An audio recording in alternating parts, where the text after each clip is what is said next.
فمن اتبع هداي فلا يضل ولا يشقى ومن أعرض عن ذكري فإن له معيشة ضنكا ونحشره يوم القيامة أعمى قال لم حشرتني أعمى وقد كنت بصيرا قال كذلك أتتك آياتي فنسيتها وكذلك اليوم تنسى.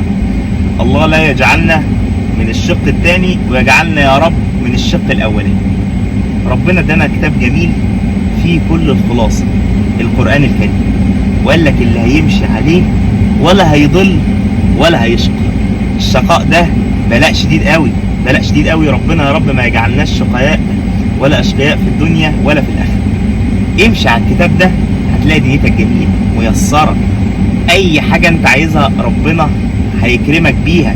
ما تفكرش بالاسباب، انت معاك الكتاب بتاع رب الاسباب، وانت معاك رب الاسباب كلها.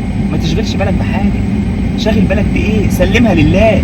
مفيش مره ضاقت الا ما فرجت، ولو هي ضاقت وما بتفرجش اعرف ان انت من الشق الثاني، وكده ربنا بيحبك، لان انت ممكن تكون ماشي غلط وربنا عمال يوسعها عليك ويفتحها عليك، لان انت هتتلب. فالحمد لله ان ربنا بيبتلينا وبيعرفنا ان احنا غلطانين بذنوبنا دلوقتي وبنعترف بيها، فربنا يفرجها علينا. فيا رب اغفر لنا وارحمنا وتجاوز عن سيئاتنا.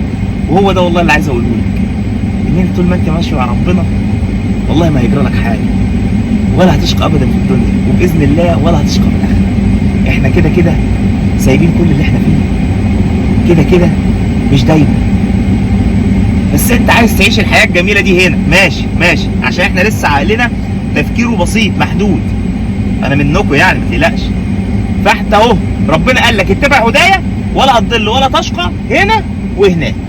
بس سلام عليكم.